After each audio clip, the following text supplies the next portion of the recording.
আজকে যে সমস্ত হিন্দু ভাইয়েরা মুসলমানদের জিহাদের কোরআনের কিতালের সমালোচনা করেন, কিতালের আয়াত দিয়ে দিয়ে সোশ্যাল মিডিয়া অপপ্রচার করেন যে ইসলাম সন্ত্রাসের ধর্ম, ইসলামের পাতায় পাতায় কেবল যুদ্ধের কথা আছে, যারা আপনারা বলেন গীতা পাঠ করেন, গীতা, আমি মুসলমান, আমি যেমন কোরআন পাঠ করি, আমি আপনাদের সম্পর্কে জানার জন্য গীতা পাঠ করি।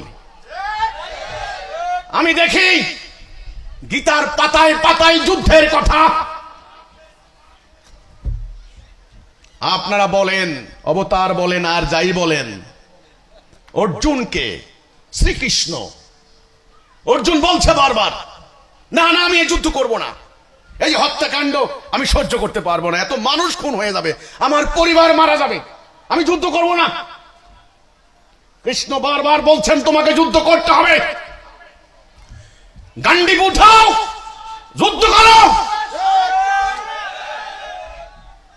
আপনারা সেই গীতায় বিশ্বাসী, সেই গীতার অনুসারী হিন্দুরা কি করে কোরআনের যুদ্ধনীতির সমালোচনা করতে পারেন?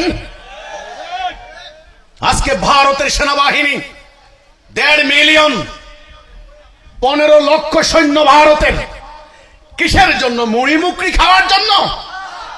যুদ্ধের জন্য। অ্যাটম বোমা বানিয়েছেন প্রায় 250, কিসের জন্য? আপনাদের 6 থেকে 8,000 ট্যাঙ্ক, কিসের জন্য?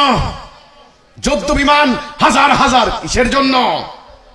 তো আপনারা যুদ্ধ করবেন, আপনাদের গীতায় অনুপ্রাণিত করবে, আপনাদের শ্রীকৃষ্ণ মহাশয় যুদ্ধের অনুপ্রেরণা দিবেন, আর আমাদের আল্লাহ রাব্বুল আলামিন আমাদের ইজ্জত রক্ষার জন্য, আমার ঈমান রক্ষার জন্য, আমার মাটি রক্ষার জন্য, আমার দেশ রক্ষার জন্য, আমার ধর্ম রক্ষার জন্য আমি যদি যুদ্ধ করতে যাই, আমাকে জঙ্গি সন্ত্রাসী কেন বলবেন?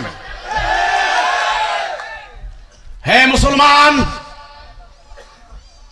তোমরা যদি অন্যায় না করো, তোমরা যদি আইন ভঙ্গ না করো, মানবাধিকার লঙ্ঘন না করো, সাম্প্রদায়িক হামলা না করো, অযৌক্তিক অনর্থক কর্মকাণ্ড না করো, উগ্রবাদী কর্মকাণ্ড না করো, তবে তাহলে তোমরা ন্যায়ের পথে লড়াই করার জন্য প্রস্তুত হও।